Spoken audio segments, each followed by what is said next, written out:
Petrol டீசலோட ethanol கலப்பு தொடர்பான சர்ச்சையே இன்னும் ஓயல. அதுலயும் குறிப்பா டீசல் எத்தனால் கலப்பு படுதோல்வி அடைந்த நிலையில அதனால டீசலோட ஐசோபியூட்டனால் அப்படிங்கிற ஒரு பொருளை கலக்க திட்டமிட்டிருக்கிறதா மத்திய அரசு ஒரு அறிவிப்பு வெளியிட்டிருக்கு. இதனால இந்தியா மற்ற நாடுகள்ல இருந்து இறக்குமதி செய்யக்கூடிய கச்சா எண்ணெயுடைய அளவு குறையும் அப்படின்னு ஒரு தரப்பினர் இதை ஆதரிச்சாலும் இதுக்கு எவ்வளோ செலவாகும்னு தெரியல. இதனால வண்டிகளுக்கு எதுவும் பாதிப்பு வருமா அப்படிங்கிற கேள்விகளுக்கும் பதில் இல்லை அப்படின்னு விமர்சனங்கள் முன்வைக்கப்படுது. இந்த ஐசோபியூட்டனால் அப்படின்னா என்ன? அரசாங்கம் ஏன் இதை டீசல்ல கலக்க முயற்சி செய்யுது? ஒருவேளை இந்த திட்டம் வந்தா உங்க வண்டியோட பெர்ஃபார்மன்ஸ், மைலேஜ், ஆயுட்காலம் பாதிக்கப்படுமா? இவை குறித்து விரிவாக அலசலாம். இது தந்தி டிவியின் நியூஸ் டீப் டைவ். வழங்குவது நான் வினோதினி முத்துராமலிங்கம்.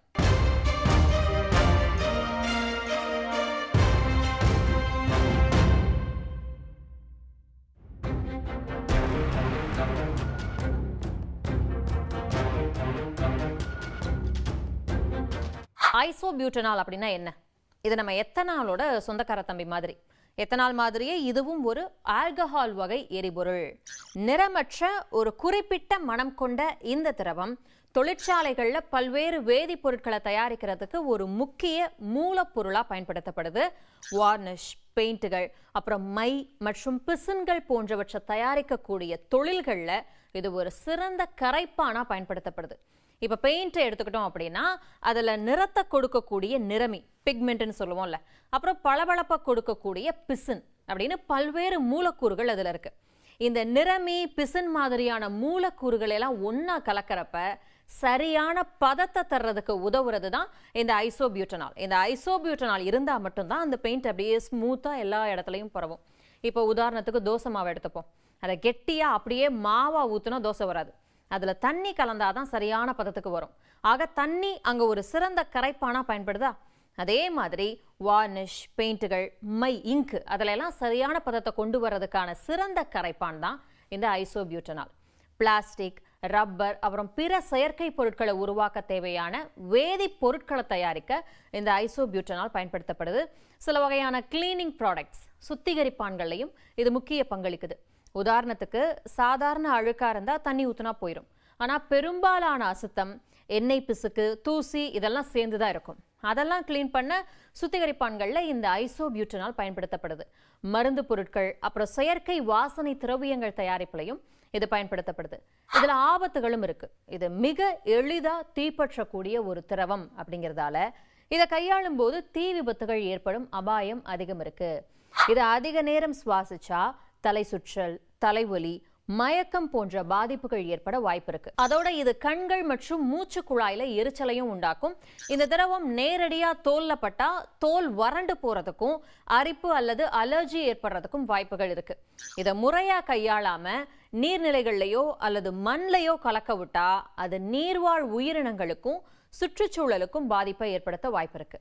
இதை எதுலெல்லாம் இருந்து தயாரிக்கலாம் அப்படின்னா கரும்பு, சோளம், அப்புறம் தானியங்கள், விவசாய கழிவுகள், தாவர கழிவுகள், இதுல இருந்தெல்லாம் இதை தயாரிக்கலாம். பூமிக்கு அடியிலிருந்து கிடைக்கக்கூடிய சாதாரண டீசல் மாதிரி இல்லாம இது தாவரங்கள்ல இருந்து வர்றதால இதை உயிரி எரிபொருள், பயோஃபியூயல் அப்படின்னு சொல்றாங்க. பெட்ரோல்ல எத்தனால் கலப்பதை விட டீசல்ல எத்தனால் கலந்த திட்டம் எதனால படுதோல்வி அடைஞ்சது தெரியுமா? பெட்ரோலோட எத்தனால் கலக்கிறது அப்படிங்கிறது அது நல்லா கலந்துரும், பிரச்சனை இருக்காது. ஆனால் டீசலுடைய கதையே வேற. எண்ணெயையும் தண்ணியையும் ஒன்றா சேர்க்குற மாதிரி. ரெண்டு ஒன்றா கலக்குமா? கலக்காது, பிரிஞ்சிடும்ல. அதே மாதிரி தான் எத்தனாலும் டீசலும் அவ்வளோ சீக்கிரம் ஒன்றா கலக்காது. அப்படி கலக்கணும் அப்படின்னா கூட சில ரசாயனங்களை தனியாக நம்ம சேர்க்க வேண்டியிருக்கும். ஆனால் ஐசோபியூட்டனால் அப்படி இல்லை. டீசலோட ரொம்ப சுலபமாக கலந்துடும், சீக்கிரமாக பிரிஞ்சு போகாது, ரொம்ப நாளைக்கு ஒன்றாவே இருக்கும். தேவையில்லாமல் எக்ஸ்ட்ரா கெமிக்கல்ஸ் எதுவுமே சேர்க்க வேண்டியதில்லை, சீக்கிரமாக ஆவியாகி போகாது. இந்தியாவுக்கு இதனால என்ன பயன்? ஏன்னா உலகத்திலேயே கச்சா எண்ணெயை அதிகமாக இறக்குமதி செய்யக்கூடிய நாடுகளில் இந்தியாவுக்கு 3வது இடம். அரசாங்க கணக்குப்படி பார்த்தா இந்தியாவில் மொத்தமாக பயன்படுத்தக்கூடிய பெட்ரோலிய பொருட்களில் 39% டீசல் தான். போன 2024-25 நிதியாண்டில் மட்டும் இந்தியா 9.14 கோடி டன் டீசலை உபயோகிச்சிருக்கு. நம்ம ஊர் லாரிகள், பேருந்துகள், டிராக்டர்கள், கரண்ட் ஜெனரேட்டர்கள், அப்புறம் பெரிய பெரிய சொகுசு கார்கள் இதெல்லாம் டீசல்ல தான் இயங்குது. ஆக இந்தியாவுடைய பொருளாதாரமே டீசல்ல தான் ஓடிக்கிட்டு இருக்கு அப்படின்னு சொல்லலாம். பெட்ரோல்ல எத்தனால கலந்து இந்தியா அந்த திட்டத்தில் ஜெயிச்சாலும் கூட டீசலுக்கு இன்னும் நம்ம வெளிநாட்டு கச்சா எண்ணெயை தான் நம்பியிருக்கோம். எத்தனால் கலப்பு திட்டம் எந்த அளவுக்கு பலன் தந்தது? சில வருடங்களுக்கு முன்னாடி பெட்ரோல்ல எத்தனால் கலப்பு ரொம்ப கம்மியா இருந்துச்சு. ஆனா இன்னைக்கு இந்தியா முழுக்க விற்கக்கூடிய பெட்ரோல்ல 20% எத்தனால் கலந்திருக்கு. இன்னும் அதிகமா, அதாவது 85% அளவுக்கும் முழுமையாவே எத்தனாலேயே பயன்படுத்துறதுக்கும்லாம் அரசாங்கம் ஆராய்ச்சி பண்ணிக்கிட்டு வருது. பிரதமர் மோடி சொன்ன கணக்குப்படி பார்த்தா இந்த எத்தனால் கலப்பால வருஷத்துக்கு கிட்டத்தட்ட 4.5 கோடி பேரல் கச்சா எண்ணெய் இறக்குமதி குறைஞ்சிருக்கு. பெட்ரோலுக்கு கூட இது ஓகே. பெட்ரோலுக்கே ஏகப்பட்ட பிரச்சனைகள் வந்துகிட்டு இருக்கு. உதாரணத்துக்கு எத்தனால் கலப்புக்கு பிறகு பெட்ரோல் வாகனங்களுடைய மைலேஜ் குறைஞ்சிருக்கிறதா ஒரு ஆய்வு சொல்லுது. டீசல் வாகனங்களுக்கு இது சுத்தமா செட் ஆகாததால டீசல்ல எத்தனாலுக்கு பதிலா ஏன் ஐசோபியூட்டனால கலக்கக்கூடாது அப்படிங்கிற திட்டத்தை இப்ப தீட்டிக்கிட்டு இருக்காங்க. ஆனா இதுல சில ஆபத்துகளும் இருக்கு. வாகனத்துறை நிபுணர்கள் என்ன சொல்றாங்க அப்படின்னா, இன்னைக்கு ஓடக்கூடிய டீசல் என்ஜின்கள் எதுவுமே ஐசோபியூட்டனால் கலந்த டீசலுக்காக தயாரிக்கப்பட்டது இல்லையா. அதே மாதிரி வாகன நிறுவனங்கள் சில வேலைகளை செய்ய வேண்டியிருக்கும். இன்ஜினோட சில பாகங்களை மாற்றி அமைக்கணும். எரிபொருள் போகக்கூடிய குழாய்கள், டேங்க் இதெல்லாம் மாற்றி அமைக்கணும். சீல்கள் மற்றும் பைப் லைன்களை மேம்படுத்தணும். துருப்பிடிக்காத உலோகங்களை பயன்படுத்தணும். இதையெல்லாம் செய்யலைன்னா வண்டியோட ஆயுள் காலமே குறைய வாய்ப்பு இருக்கு. அதோட வண்டியை 1 மாசம் எடுக்காம அப்படியே சும்மாவே போட்டு வச்சிருந்தோம் அப்படின்னு வைங்க, இந்த ஐசோபியூட்டனால் கலந்த டீசல் அப்படியே அந்த வண்டியில இருக்கு அப்படிங்கிறப்ப அந்த என்ஜினோட சில முக்கியமான பாகங்கள் துருப்பிடிச்சு போக வாய்ப்பு இருக்கு அப்படின்னு எச்சரிக்கை விடுக்கப்படுது.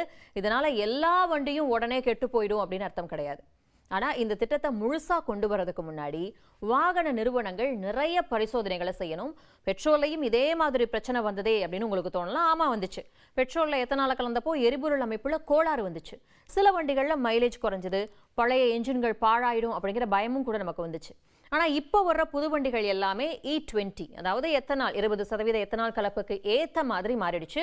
பாரத் பெட்ரோலியம் கார்பரேஷன் ஏற்கனவே இந்த ஐசோபியூட்டனால் கலந்த டீசலை பத்தி தீவிரமா ஆராய்ச்சி பண்ணிக்கிட்டு வர்றாங்க.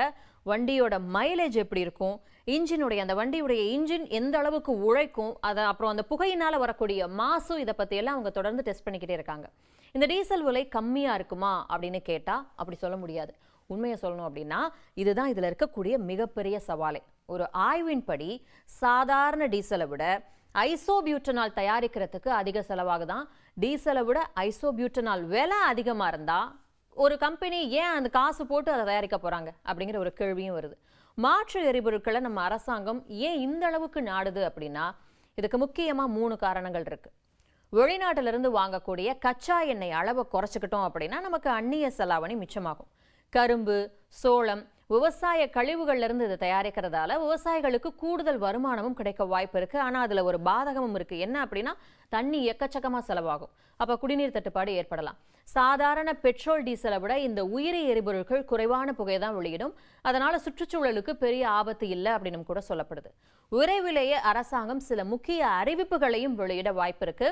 டீசல்ல எத்தனை சதவீதம் ஐசோபியூட்டனால கலக்கலாம், இந்த திட்டம் எப்பல அமலுக்கு வரும், வண்டிகள்ல என்னென்ன மாற்றங்களை செய்யணும், இந்த விவரங்கள் எல்லாமே இந்த ஆண்டு முடிவடைறதுக்குள்ள வெளியாகும் அப்படின்னு எதிர்பார்க்கப்படுது. டீசல்ல ஐசோபியூட்டனால் கலக்கிறது அப்படிங்கிறது சுற்றுச்சூழல் பாதுகாப்புக்கு ஒரு மிகச்சிறந்த தீர்வு அப்படின்னு ஒரு தரப்பினர் சொன்னாலும் கூட இது 5% 10% வரைக்கும் மட்டுமே கலக்கிறது பாதுகாப்பானது.